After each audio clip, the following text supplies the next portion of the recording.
Насилството кај младите го потекнуваат прекумерното време поминато на интернет, недостатокот на активности во реалниот живот и изложеноста на агресивни содржини. Ова се дел од наодите на проектот Промовирање на безбедна училишна средина, реализиран од секторот на невладини организации во соработка со Министерството за образование. Проектот ја нагласува потребата експертите да работат не само со жртвите, туку и со сторителите на насилство.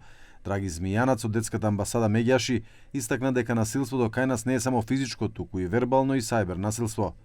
Тешко се воспоставува родителска контрола, а уште потешко довербата на родител кон дете, а уште потешко триаголникот кој го инсистираме е родител, училиште,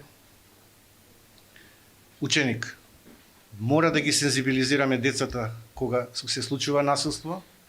Вие се сеќавате, имавме една кампања порано и зборовите може да повредат, да ги сензибилизираме децата дека секое насилство создава проблема, посебно кога станува збор за дисперзирање, односно споделување на компрометирачки фотографии на социјалните мрежи. Извршниот директор на Коалицијата на младински организации сега Зоран Илиевски истакна дека Законот за основно и средно образование им гарантира на учениците активно учество во ученички организации и иницијативи, што е важен чекор во превенцијата на насилството меѓу врсниците. И сметам дека таа е алката која што треба да ја изгради довербата и таа е алката која што понатаму во училиштето ќе може да се слушни што е она што им смета и што е она што им треба. Државната секретарка во Министерството за образование и наука Елена Ивановска оцени дека врсничкото насилство е комплексен предизвик кој бара ангажман од сите општествени чинители, нагласувајќи дека постојните закони и механизми мора реално да се спроведуваат.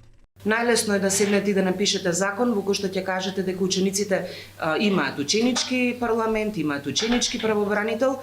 Суштината е тие мерки напишани на хартија да заживеат и драго ми е што учениците почнуваат да ја согледуваат својата значајна улога во градењето на една култура и средина каде што тие поминуваат поголем дел од времето.